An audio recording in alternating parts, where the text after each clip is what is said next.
યુવા ધારાસભ્યની ગેરકાયદેસરની ધરપકડ કરવામાં આવી, કોઈ પણ જાતની એફઆઈઆર લોન્ચ કર્યા વગર એમની ધરપકડ કરવામાં આવી, ત્યારે અમે એક સાથી ધારાસભ્ય તરીકે, આદિવાસી ધારાસભ્ય તરીકેનો ઘોર વિરોધ કરીએ છીએ। ખરેખર અત્યાર સુધી ભાજપ સરકારે હંમેશા આદિવાસી વિરોધી માનસિકતા છતી કરવા માટે જે ધારાસભ્ય અવાજ ઉઠાવે છે એને કોઈને કોઈ ભોગે સંજોગે કોઈ પણ કારણ વગર એને પોલીસનો ડર બતાવીને ગભરાવવાની કોશિશ કરે છે।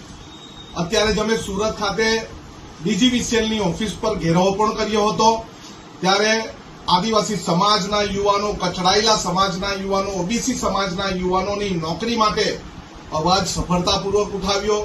અમે અવારનવાર આદિવાસી સમાજનો અવાજ ઉઠાવીએ છીએ અને કચડવા માટે પોલીસને પોતાના કાર્યકર્તા બનાવીને અને બંધારણનો ગેરકાયદેસર ઉપયોગ કરીને એમની ધરપકડ કરી। અમે એનો ઘોર વિરોધ કરીએ છીએ।